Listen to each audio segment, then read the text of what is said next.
আজিয়ে পোনপটীয়াকৈ ঘোষণা কৰি দিওঁ যে আমাৰ চেয়াৰমেন অনিল ডাঙৰীয়া 2026 চনৰ বিধানসভা নিৰ্বাচনত আমাৰ ৰাইজৰ দলৰ হৈ নিৰ্বাচনত অৱতীৰ্ণ হ'ব।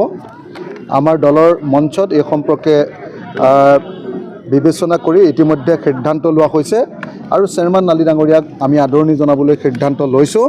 গতিকে 2026 চনত বিধানসভা নিৰ্বাচনত চেয়াৰমেন আলি ডাঙৰীয়া আমাৰ ৰাইজৰ দলৰ প্ৰাৰ্থীৰূপে এবাৰ নিৰ্বাচনত অৱতীৰ্ণ হ'ব।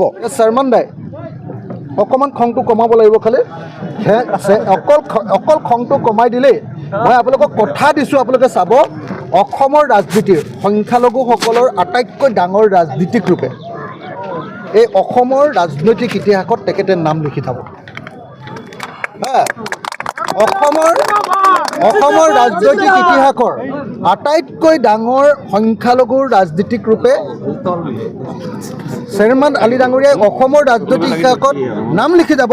কেৱল এইবাৰ খালি মই এটাই কৈছোঁ যে মই হাতত ধৰিয়ে থাকিম। এইবাৰ গণ্ডগোল কৰিলে হাতত ধৰিম, গালি পাৰিলে কাৰোবাক খং উঠিলে মই হাতত ধৰি দিম আৰু এইবাৰ লগে লগে বন্ধ কৰি দিব। সেইটো হৈ গ'লে আপোনালোকক মই কনফাৰ্ম কৰি দিব পাৰোঁ যে চেয়াৰমেন আলি ডাঙৰীয়া অসমৰ সবাতোকৈ এতিয়ালৈকে যিমান সংখ্যালঘু মানুহে ইলেকশ্যন খেলিছে আটাইতকৈ গুৰুত্বপূৰ্ণ বিধায়ক আৰু সংখ্যালঘুসকলৰ নেতাৰূপে তেখেত পৰিচিত হ'ব। চেয়াৰমেন আলি ডাঙৰীয়া অসমৰ এজন জ্যেষ্ঠ বিধায়ক, অভিজ্ঞ বিধায়ক, জনাশুনা বিধায়ক, শিক্ষিত বিধায়ক, একদম সঁচাকৈ অসমৰ ৰাজনীতি বুজি পোৱা বিধায়ক।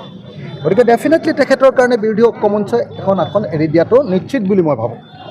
আৰু যদি নিদিয়ে তেতিয়াহ'লে চাওঁ, আমি কথা পাতিম। মোৰ মতে চেয়াৰমেন দাৰ কাৰণে এটা ছিট লোৱাটো, আৰু মই আপোনাক এইটোও কৈ থওঁ, চেয়াৰমেন দাৰ কাৰণেতো এৰি দিবই, এৰি নিদিলেও চেয়াৰমেন দাই যাৰ তাৰ লগত ইলেকশ্যন খেলিলেও আৰু মই যদি লগত থাকোঁ, আমি দুইটা যদি থাকোঁ, নামনি অসমৰ এজন ভাগ হ'ল চেয়াৰমেন দা, আৰু গোটেই উজনি অসমত মই দপদপাই থাকোঁ, গোটেই অসমত দপদপাই থাকোঁ।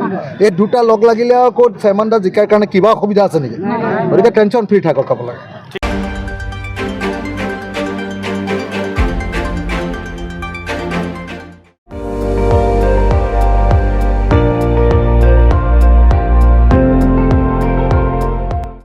আপুনি চাই আছে ND24, সৰ্বশ্ৰেষ্ঠ নহয় সৰ্বোত্তমৰ দৌৰত।